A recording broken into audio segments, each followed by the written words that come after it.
AI எல்லாம் தெரிஞ்ச உலகத்துல முதல்ல என்ன தெரிஞ்சிருக்கணும்? அகர முதல எழுத்தெல்லாம் ஆதி பகவன் முதற்றே உலகு. இந்த உலகம் ரொம்ப பெரியது.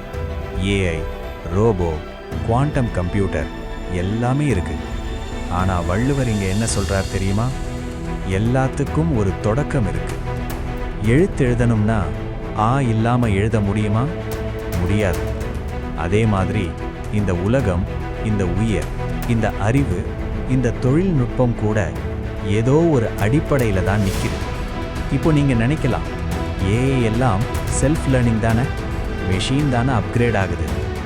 ஆனால் ஒரு விஷயம் யோசிச்சு பாருங்க, ஏஐக்கு தரவு கொடுத்தது யாரு? அதை உருவாக்குனது யாரு? அதை இயக்கிற சக்தி எங்கேருந்து வந்தது? வள்ளுவர் அதைத்தான் சொல்றார். எல்லா அறிவுக்கும் மேல ஒரு அடிப்படை சக்தி இருக்கு. அதை நீ கடவுள் சொல்லலாம், இயற்கை சொல்லலாம், உண்மை சொல்லலாம், அல்லது சோர்ஸ் கோட் சொல்லலாம். ஆனா அந்த தொடக்கத்தை மறந்துட்டா உன் அறிவு ரொம்ப வேகமா ஓடும். ஆனா எங்க போகுதுன்னு தெரியாம ஓடும். அதனால தான் வள்ளுவர் முதல் குறள்லையே சொல்றார், முதல்ல தொடக்கத்தை புரிஞ்சுக்கும், அதுக்கப்புறம்தான் எல்லா கற்றலும் சரியான திசையில் போகும். ஏஐக்கு அப்டேட் தேவை, ஆனா மனிதனுக்கு தொடக்கம் நினைவு தேவை.